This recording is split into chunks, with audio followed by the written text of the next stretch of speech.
Assume করতে পারি না, তাই না? সেটা আপনি হতে পারেন, বা জোর থেকে যে দাঁড়াইছে সে হতে পারে, বা স্বতন্ত্র থেকে আরো বহু দাঁড়াইছে, আমি জানি না। তো আমাদের মোহাম্মদপুর কিন্তু আওয়ামী লীগের একটা বড় আখাড়া ছিল এই জায়গাটাতে। প্রত্যেক অলিগলিতে আওয়ামী লীগ ছিল, এবং মোহাম্মদপুরে আমার ভাই যেদিন মারা গেল 19 তারিখে, ওই দিন তো এই জায়গাতে কি হয়েছিল এটা আমি জানি না, ওই সময় আপনি এই জায়গায় ছিলেন কিনা, বাট যারা ছিল সবাই এটা চোখের সামনে, এটা তো আমরা বই পুস্তকে পড়িনি, ভিডিওতে দেখে নিজের সামনে দেখা, এবং সেই জায়গাতে নিজের ভাইকেও হারানো। তো মানে আওয়ামী লীগ যাতে কোনোভাবে আর তাদের পুনর্বাসনটা না হয়, এটা নানান দিক থেকে। আমি জানি যে আপনি আসলে একেবারে শুরু থেকে আপনি বিএনপির সাথে কানেক্টেড না, আপনার নিজের এক আলাদা আদর্শ আছে, তো আপনি বিএনপিতে এসছেন। তো আমি মনে করবো যে মানে তারা দলগত ভাবেও যদি কোনোভাবে পুনর্বাসন করে, আপনি সেটা করবেন না মোহাম্মদপুরে যদি আপনি আসেন কোনোভাবে। মানে কারণ কি, এখনো মানে যারা চলে গেছিল চলে গেছিল রিটার্ন, তারাও এখন অনেকে আবার ব্যাক করতেছে, তাই না? তো এটা তো আমাদের সবার জন্য, মোহাম্মদপুরে তো শুধু আমরা 1-2 জন শহীদ পরিবার না, মোহাম্মদপুরে তো অনেক মানুষ মারা গেছে, 23 জন। তো তাহলে ইটস নট মানে স্মল নাম্বার। তো মানে এটা চাই না যে তারা কোনোভাবে ফেরত আসুক, এবং তারা আসা মানে তো মানে এটা হ্যাসেল আছে। কেরানীগঞ্জ যে ওদিকে কবর ভেঙে ফেললো আওয়ামী লীগের লোকরা, শহীদের কবর ভেঙে ফেলছিল, তো এগুলা কন্টিনিউয়াসলি হবে।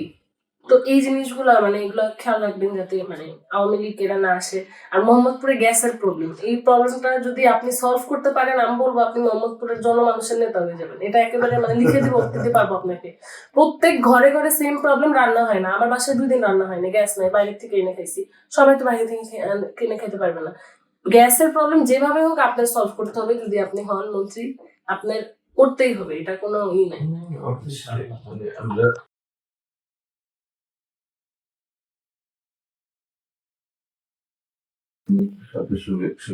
ইতিমধ্যে আমরা তোমার তিতাসের সাথে কয়েকবার বসেছি, যেখানে তোমার কোন জায়গাগুলোতে লিক আছে। সবচেয়ে বেশি প্রবলেম হয় হলো লিক আর তোমার চোরাই লাইন, এই দুটোর জন্য। বাকি গ্যাস সাপ্লাই যখন চাপ কমে যায় বা কিছু, সেটা আসলে এলাকা ভিত্তিক করার কিছু নাই, সেটা জাতীয় পর্যায়ে আমরা গ্যাস এক্সপ্লোরেশন গত অনেক বছর ধরে করিনি। এটা হয়তো রাজনৈতিক কারণ ছিল, সেটা এখন করবো, বাট এখানে ওটা জাতীয় পর্যায়ে, ওটা এলাকা পর্যায়ে না। এলাকা পর্যায়ে সবচেয়ে বড় দুটো প্রবলেম হলো লিকেজ আর চোরাই লাইন।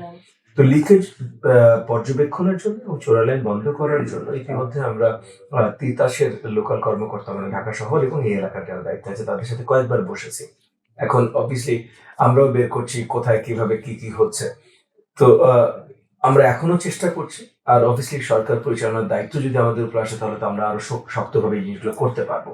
সো গ্যাসের সমস্যার সমাধানের জন্য কাজ আমরা করছি, এবং তোমার যে এলএনজি গুলো, সিলিন্ডার গুলো যে নির্ধারিত দামের থেকে অনেক বেশি দামে বিক্রি হচ্ছে, বিকজ এটা একটা সাপ্লাই প্রবলেম।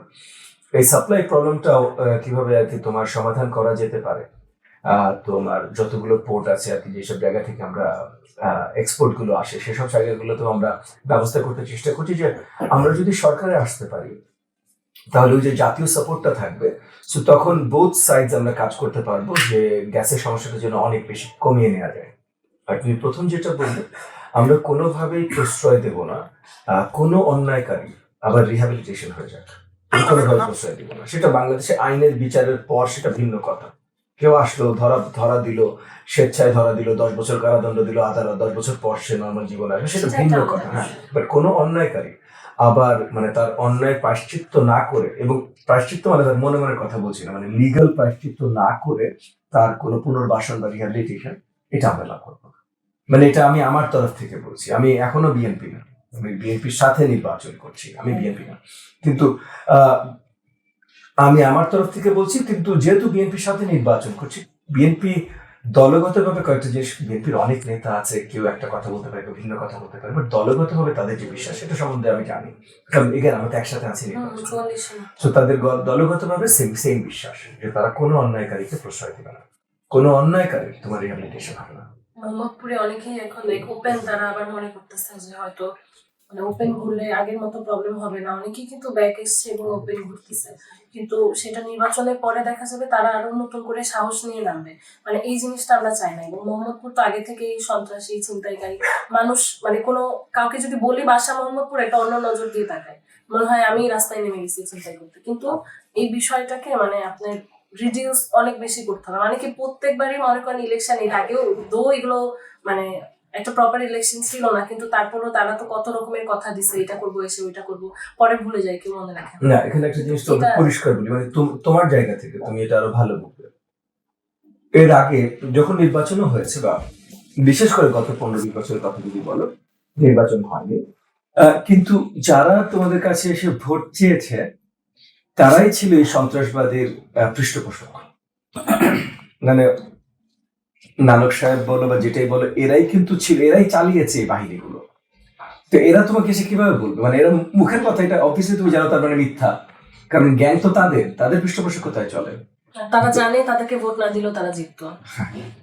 সো কিন্তু এখন তোমরা মানে কনফিডেন্ট থাকতে পারো যে আমার পৃষ্ঠপোষকতায় কোনো ধরনের সন্ত্রাসবাদী হবে না, কোনো ধরনের চাঁদাবাজি হবে না।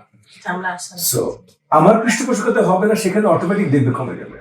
আর বাকিটা অবভিয়াসলি আমার সারাক্ষণ প্রচেষ্টা থাকবে অন্য কারো পৃষ্ঠপোষকতায় যেন না হয়।